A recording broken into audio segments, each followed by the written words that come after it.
Not your average tabletop. Woohoo! Welcome back to Not Your Average Tabletop. I'm Zach. And I'm Pepper. And for one of today's Stone Timber videos, we're going to be ranking our favorite Rolling Realms realms. Yes. This is kind of a meta type game, and can kind of represent ranking all of the Stonemaier games, because each of these realms is based on a Stonemaier game. Yep. And soon we will actually be ranking all of these Stonemaier games. So That is true. Kind of a little teaser of that, even though this may not represent those rankings. That's true. I would say mine do not actually represent them. But Looking at my I might number give you a little bit of a... Looking at my number one here, I would say they do not represent my rankings either. So yeah, it'd be alert. interesting as to... I think I kind of just picked mine as which ones I thought were most fun. Yep. Not 100% necessarily based on, do I think this fits the game the best? Yeah. That's Maybe kind of how I did it. Yeah, I didn't really go with like how well it felt like the base game. Just kind of which ones I enjoyed more, mostly in how you get the stars. Because I think that's one of the most satisfying parts of the game, is when you can get those scoring stars, and I like the ways some of these do it more than others. Yeah, and this is just what comes in the box that we're doing here. Yep. So I'm guessing maybe at some point, once we open up the one, I think so far there's like a Rolling Realms one, a Libertalia one now, Yep. a Terra Mystica, and then there's soon to be Smitten, a blanking on Feast for Odin, Yep. and a Honeybuzz one. Honeybuzz, So yeah. we may have to redo this ranking at some point. Yes. Because I think there's a lot of new ones to eventually be coming out. For so. sure. Yeah. But yeah, this will be just the ones in the main Rolling Realms box. So, yeah. So how many are these? 11, I believe. 2, 3, 4, 5, 6, 7, 8, 9, 10, 11. Yes. 11. Couldn't 11 be an of their even 13 10. games. Maybe we should do a top 10, just remove this one. Yeah. But yeah, we'll just get right to it now that we've talked for 3 minutes. Yes. But we will get right to it. My number 11, I guess, how do you want to do it? Do you want to do back and forth, or same time, or what? You can do back for. Okay. My number 11 is My Little Scythe, which this one, Mark a Hex, kind of has a couple different hexagon areas here. Mark a Hex, each there's a group of hexes. In the center is a resource, and a 1 through 6 hexes around it, and whatever you roll, you put one in there. If you roll doubles, you can actually mark both of the hexes. Oh no, that's a different one. That's a different one. But when you match the pairs, so if you get a 2 on that hex and a 2 on that hex, you would get a star. A coin.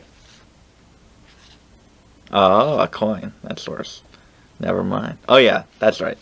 Okay, this is going great. You gain the stars. That's enough. Okay, I definitely did my research for this. Okay, so yeah, you gain a coin when you get the pairs. I'm just mixing this up with like every other one. You can see this is my least favorite. So yeah, you get resources there. Somehow. Some way. But to score it, you scored 2 stars per resource type, pumpkins, hearts, and coins, in which you have gained, I don't know what I'm doing with my hand here, which you have gained at least 6 resources from all the realms. He's like, next time I'll just stick to the text. I'm like, oh, I've got this. I can wing it. But yeah, I really do not like that way of scoring stars. Just because I don't find myself really getting a ton of every type of resource. And I think that could pair with the different realms as well that you are pairing it with, and some might be better at producing resources. And that might come at the cost of actual stars, while it would give stars to this one. Just feels like a little bit of a distraction trying to bump up all of your resource production. Right, yeah. But I think this one gives you a chance to get a decent amount of resources. Yeah, that's true. But, yeah. Top that. I will top it. I've actually got Tapestry as my 11th ranked one. which it is pretty much playing on the capital city portion of Tapestry, where you're filling in a polyomino shape that you can rotate, and no limit to the number of times you can use it.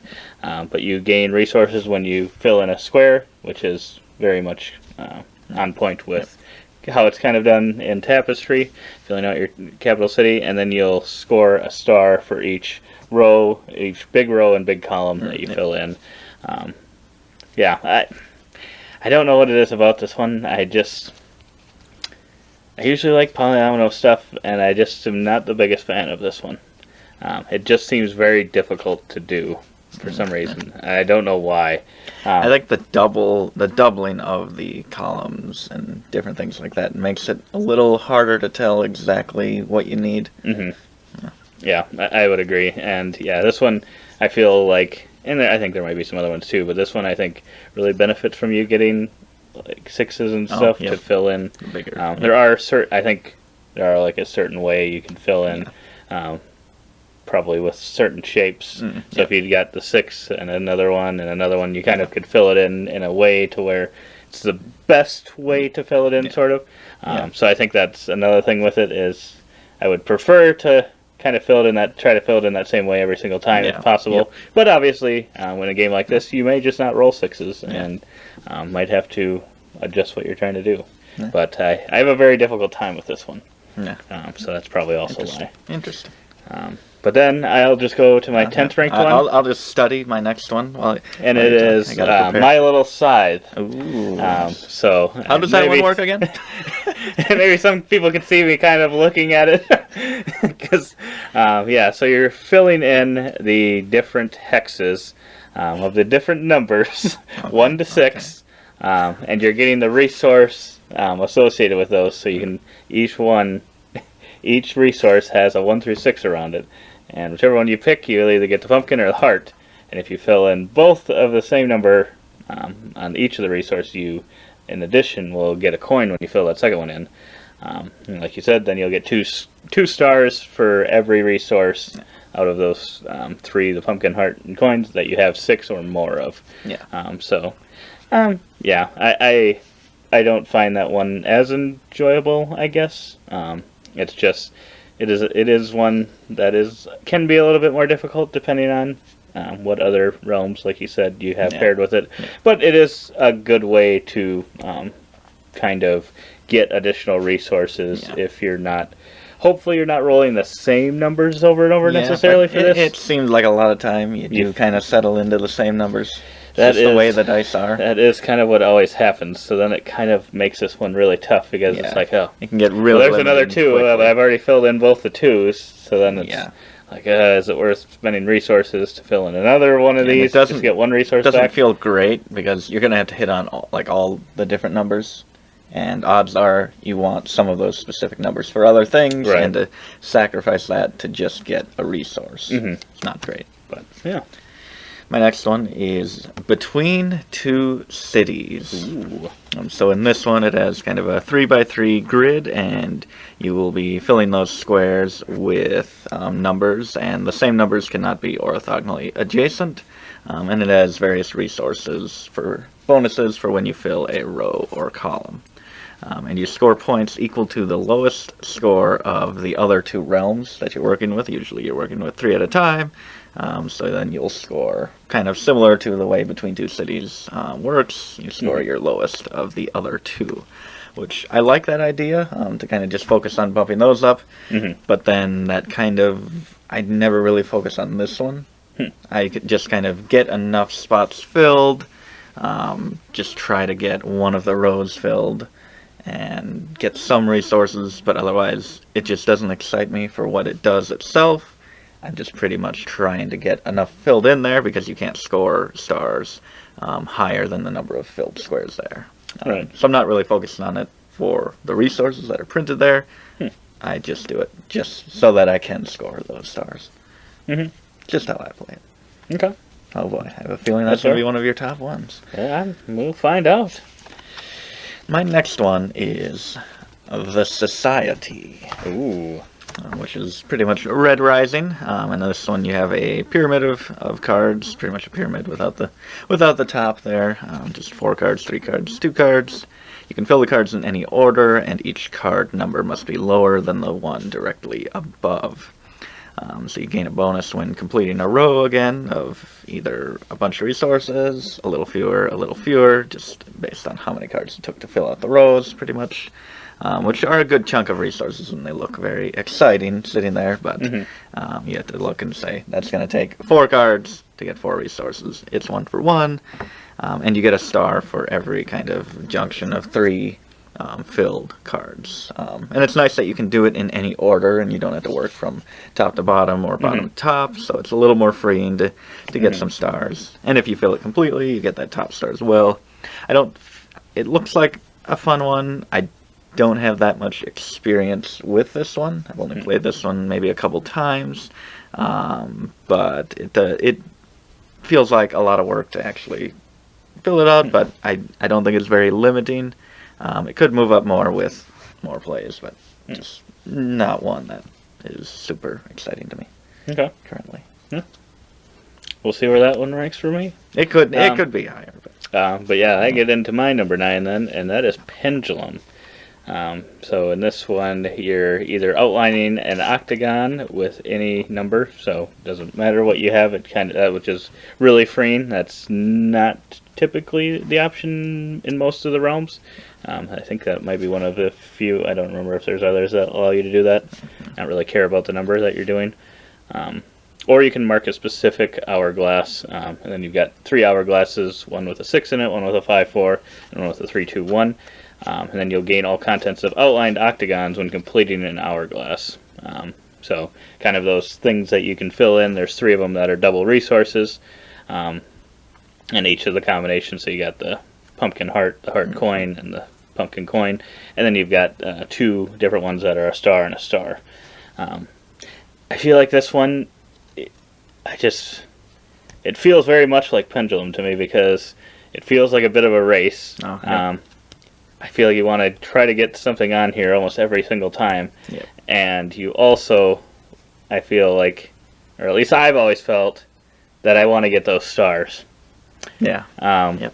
So then it feels like I'm just only ever just getting the 2 stars, and then unless I get to a point where I can't really use a number on anything else, I usually won't even circle any of those resources. Yeah. I just try to first I kind of set up each hourglass so that it only has one thing left to set it off, and then I'll usually do the stars, or whenever I don't have an option of something. So I think this one, it mainly just is, it feels like I kind of do the same thing for it each time. I just go for the 2 stars and then try to hit the numbers. But I think when I've watched Jamie play it, at least I think recently now, he's maybe tried for the stars instead. But he usually likes to get a lot of the resources from this one, so maybe that could change it. But the worst part is you only really have 3 chances to set these off. Yeah. And once you do it once, if you don't have both the stars circled, you can't get the max of 6 stars. So I think that's my one thing with this one is you either have those done before you set off a thing, or you will never be able to get it. Because you only have the 3 chances. The next one is Charterstone. So this one you have a row of 1 through 6 of buildings, and then under that you have a box. Crate. A crate. I was like, what is the word for it? Could have read it, I guess. But I don't read. How does this one work, Pepper? I want to know. This one is a little more complicated than the other one, so I'm wondering what we're going to get this time. I know this one. So you get a number. You put it in the top box, matching number of one of the houses. You gain the resource. And you take the number of the other die and write that in the crate corresponding to that house. And then, instead of that, you can also take the die to cross off all the crates of that matching number of that die. So this is one where the idea of it, I really love the concept of this one. Just kind of trying to set up all the crates to be the same number and take a die of that and just score a ton of stars, because that's how you get the stars for crossing out the crates. But I don't know if I've ever really seen it done that well. And there have been a couple games where it's been like, we really should have done that. We really should have put that number in the crates. But then by the time you realize that, it's too late. You already got some random mix of numbers in there, and it's one that I really want to like more, but just haven't had a great experience with it. Yeah. It's crazy. We've got how many? We've only had one crossover so far Yep. out of 11. And we've talked about how many? I've just did my fourth. And we're going to have another different one. Oh boy. My 8th is Wingspan. So these ones you're filling in a square with any number, going from left to right within each. So there's 3 different birds. Then gain the resource or the star below that square. So the first 2 boxes of each bird will have a resource of some sort, and the third square will be a star. Each bird has a value, 7, 12, and 16. And in addition to the stars gained by filling in that third box on each square, score 1 extra star per complete bird whose sum is equal to its wingspan.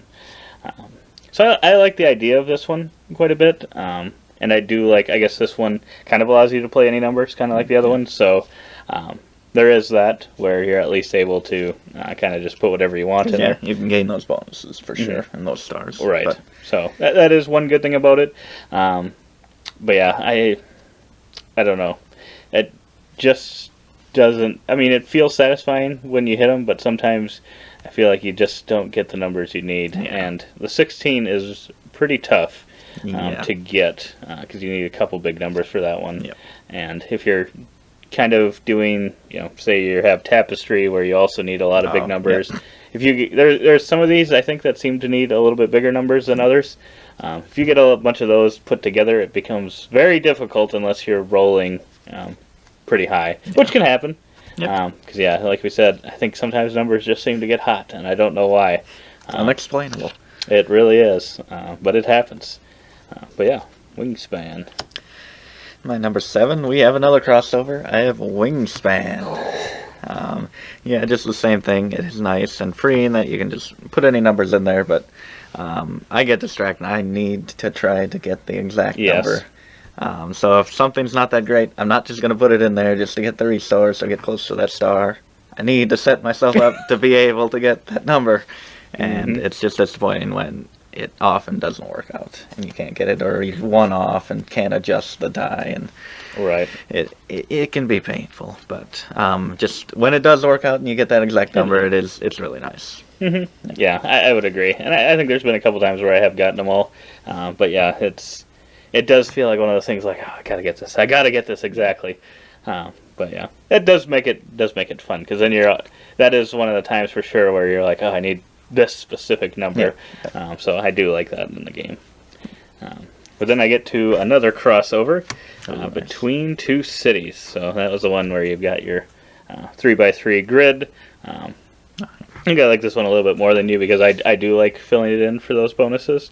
And this one is also one that's a little free, I think. Yeah, it's not too hard. which Unless you I are do filling it in like you do. I usually don't fill it in too much, so it's not too limiting for me. Yeah, and I like it because you can get these double coins, and the coins help you kind of add that third die. So if you've got another realm that maybe works well with some low numbers, you can kind of create that extra die and hopefully add to that one every single time if possible.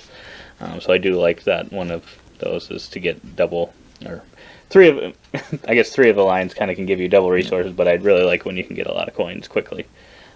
So I like it quite a bit, but it is, like you said, limited to kind of what the other 2 realms are that you're playing with. But sometimes you just know there's some realms that I think are a little easier than others to get 6 stars, and you just kind of know, like, okay, between 2 cities is with these 2. There's a chance we could get all of them in this one, so I do like that. Yeah. My number 6 now is Viticulture. So in this one, you have a line of grapes, 1 through 6, and then some resources under those, and then you have 3 wine orders to fill, level 10, 11, and 12. When you You can use a die to gain one of those grapes at the top. So you would outline it. I'm sticking to the card here. Or you can use the sum of one of the dice and one of the grapes and any number of grapes that you've circled here to fill one of those orders. And I really like that the orders are 2 stars. So it's just 3 things to get, and once you get one, it's 2 stars for one. Right. And that's anytime you can get 2 stars for one is just really satisfying. Yeah, and you get those resources for each one of those that you do. Yeah, that's always good when you get resources. And, yeah, it feels good when you're getting 2 stars per thing. Yep. So, yeah, good choice. I obviously haven't said it yet, so it's got to be pretty good. But then I get to another crossover, and this one kind of, I think to me, plays kind of with what I had said about those coins. The bottom row kind of allows you to use coins as a bunch of ones. Yep. That's true. So I feel like that's a good use for those, especially, I mean, with this, because each row has to be kind of higher. The numbers have to be higher than the ones supporting it. So that's a good way to, if you're not using a die in the society, you can, if you have a coin left over, you can use that to just get one of those ones. And then, those 4, 2 pumpkins, a heart, and a coin. That's huge. That's a lot of resources. And I just enjoy that pyramid type thing in general. But yeah. Like I said, I haven't played that one very much. I really like the look of it and concept, but yeah. Next up, another crossover. Of course, there are going to be crossovers every single one here soon. It is Tapestry, and I initially didn't really like this one. Just because, just like you said, it's kind of tough. Just wasn't that enjoyable for polyomino, kind of filling the lines and rows and columns, having to do it kind of double thickness for those. Kind of doesn't feel that great, just because I feel one and I'm like, oh, that's not really filled in yet. Right. But as I've played it more, and I think I've had higher numbers rolled and just really been able to plan out with the different shapes and had it really come together to actually fill out the map quite well, and it's been pretty satisfying the last couple times I played it, so it's bumped it up a little bit, but still not as enjoyable as I think it would be for a polyomino realm. Yeah. That's fair. I think I just enjoy the Tapestry capital city so much that not being able to fill this one, like I feel like I've maybe done it one time, and I think I've played it a decent amount. That's just a little disappointing for me, but yeah. So I'll actually get back to non-crossover, I believe, and that is Between Two Castles. And in this one, you're building up your castles, filling in squares from bottom up. Each number must be lesser than directly below it, so it's kind of the opposite of the society. And then you'll gain resources when completing a column. And one of these is even just 1 cube, so it can be any number pretty much. It's pretty free. And then 3 of them are just 2 2 boxes tall, and the last one is 3, but that's for 2 coins, so that can be pretty good too. But yeah, I just really like this one because you can kind of be pretty loose with what numbers you put in there. Because you only need a couple, and then the benefits are pretty significant. Because you're getting double resources. So yeah, I really like this one, and then just to score 1 star per completed row.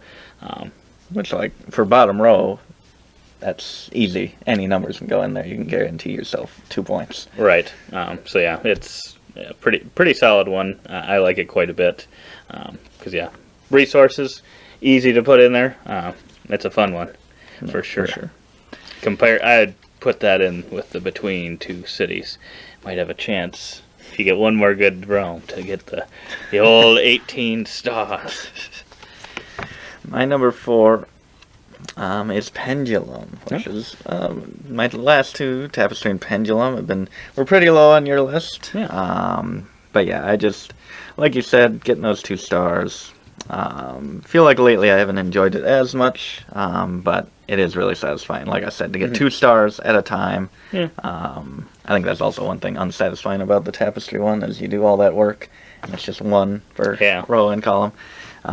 But yeah, so to fill those 2 stars in, I actually went for some resources as well the last time I played. And it's so satisfying to just like put a 6 in there, get all that stuff just for 1 die. Get a lot of resources. But like the 1, 2, and the 3, that's a little daunting. It's like, oh my god, 3 dice to put into one little freaking hourglass. Right. But it is. Yeah, you can get a bunch of stars and resources. And I should probably try it. If Jamie does get a lot of resources in this pretty much every time, should probably give that a try. Yeah, I don't know if he actually gets the stars, though, sometimes. So, I don't know if it's worth foregoing stars. I don't know that I've played it enough to know if that's worth it. It probably depends what realms you're playing with, maybe. Yeah, that's true. If those resources can kind of help you with the other 2 realms a lot, then maybe it's worth it. But yeah, that's it. I hadn't thought about it until kind of now, but yeah, the more we talk about it, the more I'm like, it does give the pendulum feel like when you got to get the 1, 2, 3, you got to get it. Yeah. You got to work fast on that one, and that's where it makes it tough. It makes a tough decision. Do I circle those resources, or do I just try to get this one done? 9 rounds in a round, and whatever you would call it. So yeah, if you want to get all those, that's going to take 6, unless you do use those pumpkins to put an additional 1 in there. But I guess if you do get the resources, you could possibly use those. But yeah, it's just allocating those 6 to that bottom, and how many are you actually going to put up top as well. It's tough. Yeah. But yeah, I'm once again not doing a crossover. Ooh. And I'm surprised. Well, not really, I guess, surprised, because it's Rolling Realms, it's not the actual game. Yeah. But you haven't said Scythe yet. That's the one I threw out at the beginning. So you'll mark a number. The top row provides a resource. The bottom row costs resources to gain stars. When you mark a top row number, you may also pay the bottom row resource cost in the same column to mark it. Score 1 star per marked bottom row number. So yeah, the top rows are 1 through 6, the dice, and kind of like the other ones, and you're getting resources kind of like some of the other ones as well when you mark those off. But yeah, on the bottom, there are also kind of a 1 through 6 dice of in a kind of a random order. But there's also that cost down there, so you can pay that just right away to you'll gain something, but then you might have to pay something else. I find that a lot of fun. It does somehow give that Scythe feel in such a simple way. It seems like to me. I really like it quite a bit. But yeah, obviously this one is one of the few, if not the only one. I'm trying to remember. Do any other ones cost you resources outside of adjusting your dice or I don't adding? think So I think this is the only one that I'm aware of in this set anyway that doesn't, or that costs you resources, which is interesting because yeah, it's a way to kind of spend it. This might be a good one to have with the My Little Scythe, where you can kind of get a couple resources to be able to pay for those as you go, because I don't know that you're going to have enough time to come back and pay the dice on the bottom to do that. Can't remember. The bottom row cost resources to gain. Okay, so if you rolled that die later, I always pretty much pay it right away. Yeah. So I never remember if it's, do you still have to pay the resource if you're doing the bottom row one? I think so. Yep. So yeah, it's tough to not do both at the same time, I think. Yeah. Definitely benefits you to do that. For sure. My number 3 in the top 3 now is Between Two Castles. Ooh. And this one, it's pretty tight. But this one, the way this one looks is just so much better than any other realm. I think it's the best looking one, in my opinion. It's kind of got the castles. You got the castle gates there. The kind of it's pretty good looking. The top design there, and just like you said, so satisfying and not hard to do to fill. Sure, it's quite a few dice to allocate there, but it's just so easy to do it. It's only 3 columns high at the tallest one. That's only one of them. Most of them are only 2. So it's not hard to actually build it without going a lower or whatever. must be lesser, without going a higher number than the one below it. It's Right. just enough thinkiness, but not like, how am I going to do this? This is so tight. Right. And like you said, the resources are pretty good. I love whenever there's a double of the same type of resource to really get you towards those great benefits and bonuses. I agree. And then I'll get back to a crossover here of viticulture. So that was where you could gain the different valued grapes and a resource with them, and then kind of combine those with a die roll in the future to kind of cross off a wine glass for a total of 10, 11, or 12 and get the 2 stars. I just find that really, really fun because it's another great way to get resources, and I think it's one of those. So I think this one would be tough if you had this tapestry and what was the other one that needed 6 wingspan, because or big numbers, I should say, not necessarily 6s, but because this one too, I think definitely benefits you to have some higher numbers. I would say that. But even if you get those lower numbers, those are the bonuses that give you coins. So it's a pretty solid one all around, I think. Yeah. Yep. My number 2 is Scythe. Surprisingly less high for not being a big fan of Scythe. Spoiler alert.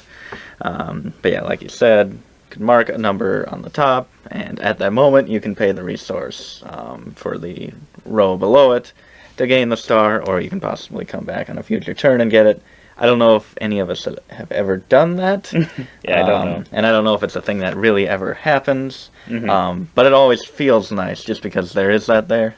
It feels nice when you can pay it right away. And it feels like you're stealing a move. It does. That you don't have to use later.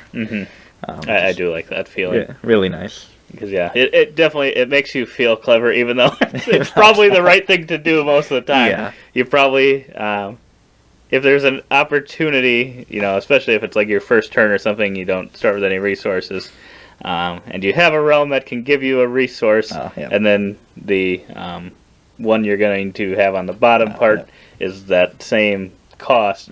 Go get it seems like the thing to do is to go get that. Get the new benefit, or get the resource on the top, and then obviously pay that to get that star right off the bat. Yes. But it still definitely feels satisfying. Yes. And another one that feels satisfying to me, because I think I've gotten maybe 3 or 4 crates before, is Charterstone, which is a crossover. But yeah, I think the last time I played this, I wasn't really thinking. I don't know what I was really doing, I guess. But definitely, I think this one is one that benefits you to try to put like a 1 or 2 in the boxes if possible. Because then eventually you can hopefully have a coin or 2 to make a new die and then cross off a ton of those boxes at once. This one is definitely a more difficult one to get 6 boxes or 6 crates filled, but I think when it happens, it can be really satisfying. And if there's ever a time where I end up getting all 6, that's going to be extremely satisfying. I have not seen that yet. Yeah, we have not done that yet. Let us know in the comments below if you've been able to do that, because that would be pretty sweet, I think. And I'm hoping to do that one day, so that's why it's my number 2. Yes. So, I would not have... I would not have expected this to be our number 1, crossover number 1, since all of these are the same. Have a matching counterpart over there. So we have a matching number 1, which we did not know ahead of time, in Euphoria. Yes. Which is just unexpected. I mean, it is a little bit unexpected. When I was going through this, going through the realms, I'm like, there's just something very exciting about that one. And that is the one where you can, if you roll doubles, it kind of has 2 sections. The one he was so excited to talk about that he started talking about almost immediately. Yes. If you roll doubles, you can cross off 1 in both sections, both sides of the card, which is just a really awesome benefit, something different from the other ones, sets it apart, and it just feels great, because if you do happen, because you kind of want to do the same thing in each one to get stars as well. So if it's the right number to do it with, that'd be really nice Right.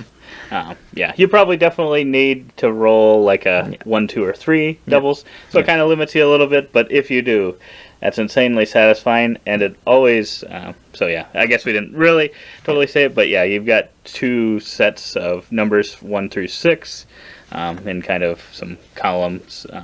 And you can mark a number in one or the other, mark both numbers. If a pair is rolled, the second die remains available for another realm, and then gain a benefit based on that sum. So 1 to 3, summing up each individual side sort of, would be a coin, would get you a coin. 4 to 10 would get you a star, so you got to kind of stay within that range if possible. And then on anything 11 plus gets you a pumpkin and a heart. So that's really solid as well. So yeah, if they're after you mark numbers, you'll gain any stars or resources that you possibly can. So this one, it's one of the few that make you kind of think about if you've got a number that may not really work in your other realms, like a 1, 2, or 3 or something, one of those lower numbers, because you don't want to go too high too quickly because you want to be able to get those stars. But it makes you think, because it's like, if I use this 2 and the next roll is 2 2s, am I going to be really upset? Because I could have crossed them both off, and you just know that that's going to happen the next time. So yeah, that's what makes me really love it. Obviously, it's not always going to work out, but the thought of it is fun for sure. Just the doubles, and I just really like trying to hit a lot of them in that 4 to 10 range. It's just so satisfying, and I feel like it. At least the last few times I've played it, it's ended up really well and getting really nice rolls for it. Not too many doubles, don't have too much experience with really great ones there, but overall consistently getting quite a few stars. And I haven't really kind of gone over 10 and just continued to get resources, but I could see also possibly even rolling more doubles and just getting a ton of resources up there as well. Because if you had the stars pretty much on lock, or had them unlock, and then you got, say you hadn't used any 5s or 6s probably at that point. If you got double 5s or double 6s, I mean, that's potentially 2 pumpkins, 2 hearts. That's huge. So just the thought of that potential is really awesome. So for sure. I did not think... We didn't cross over on any numbers except that. I did not think that it would be your number 1, but as we were going up there, I was like, oh boy, is that going to be his number 1? Did you think it'd be mine? I thought it could be. It could be. I mean, once, obviously. I didn't think it right away, but then as you started naming someone, I'm like, you might have that number 1, because I thought you did really kind of like those doubles and that kind of star scoring. For some reason in my mind, I was thinking you would, I don't know why, but I thought maybe your number 1 would be viticulture. Not sure, but that wasn't actually too high up on your list. So it's really tough, I think. There's a few that really do stand out, but all the other ones are really close and definitely have their moments. Yeah, and I think that's the thing with this game is you kind of, it all depends on kind of which ones are mixed together, because there are definitely some combos that are really good for each other, and there's some that just are not very good at all, and if you, like I said, some of those that require you to roll a few bigger dice, if you have a bunch of those together and you don't roll any, it starts to be very difficult. Interesting game. But luckily, everyone's playing the same, playing the same die roll. You play it where you don't. Steal them out randomly. Just mix all the decks together. Possibly even get multiple of the same realm. It could have 3 Euphoria realms. And you just hope for doubles all game. Just 3 between 2 cities realms. 0 stars. 0 stars. But yeah, that's how we rank the base game realms for rolling realms. Let us know in the comments below which one's your favorite. Maybe let us know which one you think best kind of shows the or represents the game that it's supposed to be representing. But yeah, otherwise let us know too if you've played any of the new ones that they've released, any of the promo packs. Once we get enough of those, we'll have to rank those too. Yes. Rank them all again. Maybe just you'll be feeling a little bit different. Maybe we'll still have Euphoria number 1. Who knows? But we hope to see you on that video. But otherwise, don't forget to keep on nibbling on our content.